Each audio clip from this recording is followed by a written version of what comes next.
എല്ലാവർക്കും നമസ്കാരം. ഇന്നത്തേത് സ്റ്റീം ചെയ്തുണ്ടാക്കുന്നൊരു സ്നാക്കിൻ്റെ റെസിപ്പിയാണ്.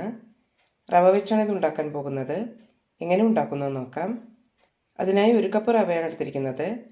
വറുത്തതോ വറുക്കാത്തതോ ആകാം. ഞാനിപ്പോൾ എടുത്തിരിക്കുന്നത് വറുക്കാത്ത റവയാണ്. ആദ്യം റവ കൊണ്ട് മാവ് തയ്യാറാക്കി എടുക്കാം. അതിനായി 2 കപ്പ് വെള്ളം ഒഴിച്ചിട്ടുണ്ട്. ഇതിലേക്ക് കുറച്ച് ഉപ്പും പഞ്ചസാരയും ചേർക്കാം. 1/2 ടീസ്പൂണിൻ്റെ അടുത്ത് ചേർക്കുന്നുണ്ട്. അതുപോലെ പഞ്ചസാരയും ചേർക്കാം. 1 ടീസ്പൂൺ ചേർക്കാം. 1/2 ടീസ്പൂൺ നെയ്യും.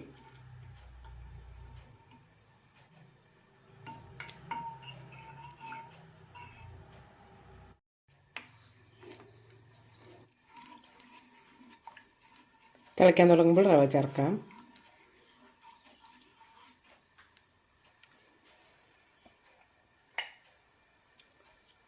തിളയ്ക്കാൻ തുടങ്ങിയിട്ടുണ്ട്. ലോ ഫ്ലെയിമിലേക്ക് ആക്കാം.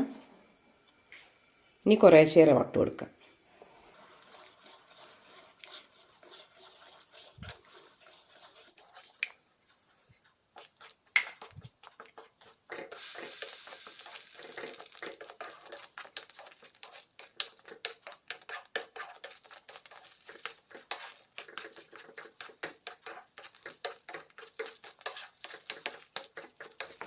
കട്ടകളില്ലാതെ മിക്സ് ചെയ്തെടുക്കണം.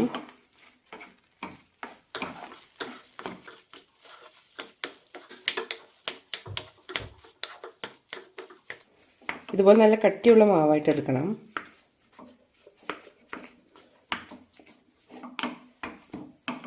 വെള്ളം നന്നായി വറ്റിയിട്ടുണ്ട്.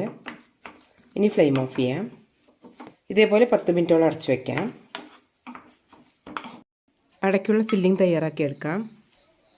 പാനിലേക്ക് 1/2 ടീസ്പൂൺ നെയ്യ് ചേർക്കാം. ഇതിലേക്ക് 2 ടേബിൾ സ്പൂൺ റവ ചേർക്കാം.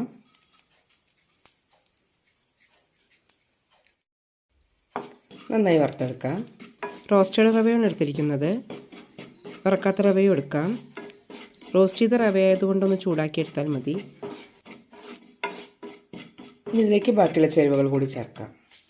ഏകദേശം 1 കപ്പോളം തേങ്ങ എടുത്തിട്ടുണ്ട്.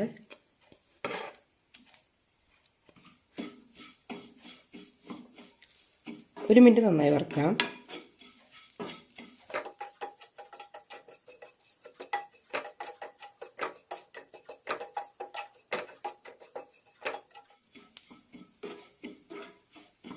ഇത്രയും മതി. ഇനി ഇതിലേക്ക് 2 ടേബിൾ സ്പൂൺ പാൽപ്പൊടി ചേർക്കുന്നുണ്ട്.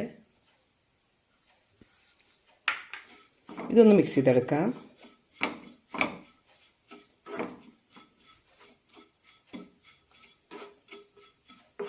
ഇത്രയും മതി. ഇനി ഇതിലേക്ക് ശർക്കരപ്പാനി ചേർക്കാം. പാനിക്ക് പകരം പൊടിയും ചേർക്കാം. 1/2 കപ്പ് ശർക്കരയാണ് പാനിയാക്കി എടുത്തത്.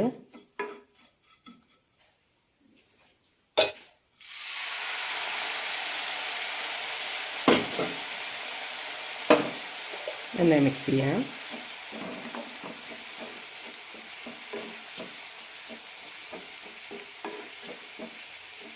ശർക്കരയ്ക്ക് പകരം പഞ്ചസാരയും ചേർക്കാം.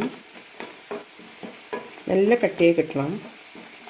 അങ്ങനെ ആകുമ്പോഴും ചെറുതായി ഉരുട്ടിയെടുക്കാൻ പറ്റുള്ളൂ.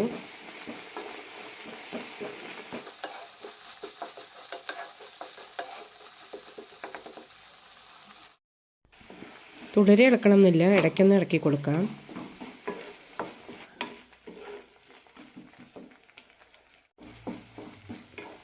ഇതിൽ വെള്ളം ഒന്നുകൂടി വറ്റിച്ചെടുക്കാം.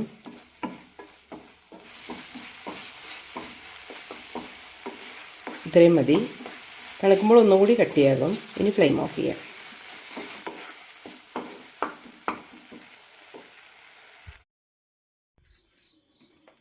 ഇപ്പോഴും മാവ് നല്ല ചൂടുണ്ട്. ഇനി നന്നായി കുഴച്ചെടുക്കാം. ഈ ചൂടോടുകൂടി തന്നെ കുഴച്ചെടുക്കണം. അപ്പോഴാണ് മാവ് നല്ല സോഫ്റ്റായി കിട്ടുള്ളൂ.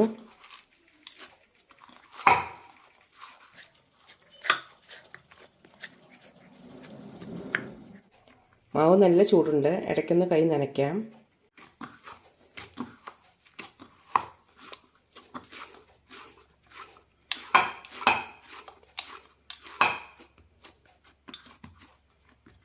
റെഡി ആയിട്ടുണ്ട്. നന്നായി തണുക്കുന്നതിനായി തേങ്ങയുടെ ശർക്കരയും കൂട്ടി ഒരു പാത്രത്തിലേക്ക് മാറ്റിയിട്ടുണ്ട്.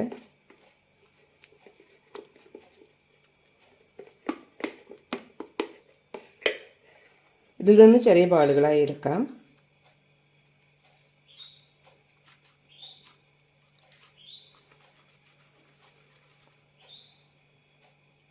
ഈ ഒരു വലുപ്പത്തിലെടുക്കാം.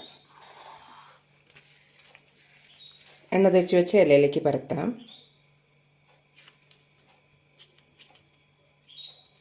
കയ്യിൽ കുറച്ച് എണ്ണയോ വെള്ളമോ ചേർക്കാം, ഇല്ലെങ്കിൽ കയ്യിൽ ഒട്ടിപ്പിടിക്കും. ഒരേ കനത്തിൽ തന്നെ പരത്തിയെടുക്കണം.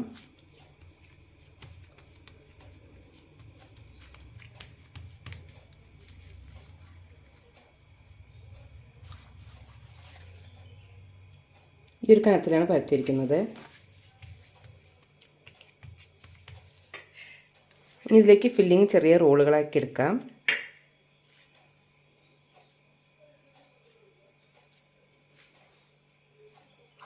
അതും കുറച്ച് എണ്ണ തേച്ച് വേണം പരത്തിയെടുക്കാൻ.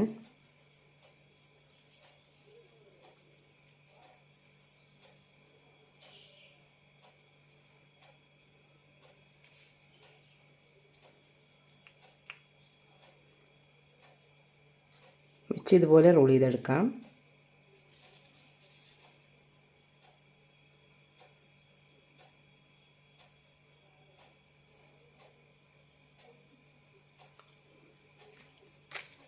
ഇത് ഇലയിൽ വെച്ച് തന്നെയാണ് മടക്കിയെടുക്കുന്നത്.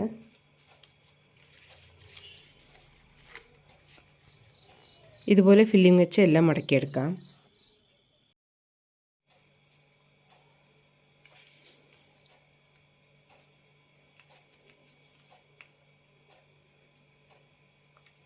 നല്ല ടൈറ്റായി തന്നെ മടക്കിയെടുക്കണം.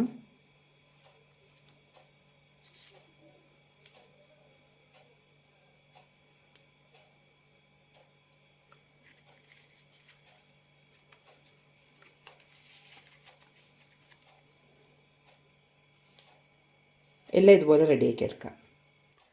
നല്ല ടൈറ്റായി തന്നെ റോൾ ചെയ്തെടുക്കണം.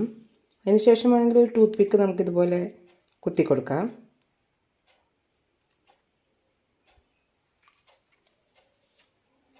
കുത്തി കൊടുത്തില്ലെങ്കിൽ ഇത് വിട്ടുവരുമൊന്നുമില്ല. നന്നായി റോൾ ചെയ്ത് വെച്ചാൽ മതി.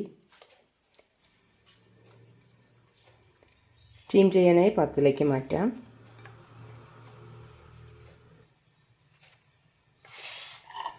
ഇനി 15 മിനിറ്റ് സ്റ്റീം ചെയ്തെടുക്കാം.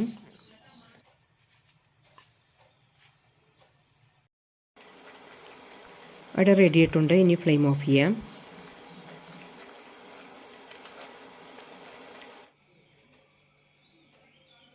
വളരെ ടേസ്റ്റിയായ സ്നാക്ക് റെഡി ആയിട്ടുണ്ട്.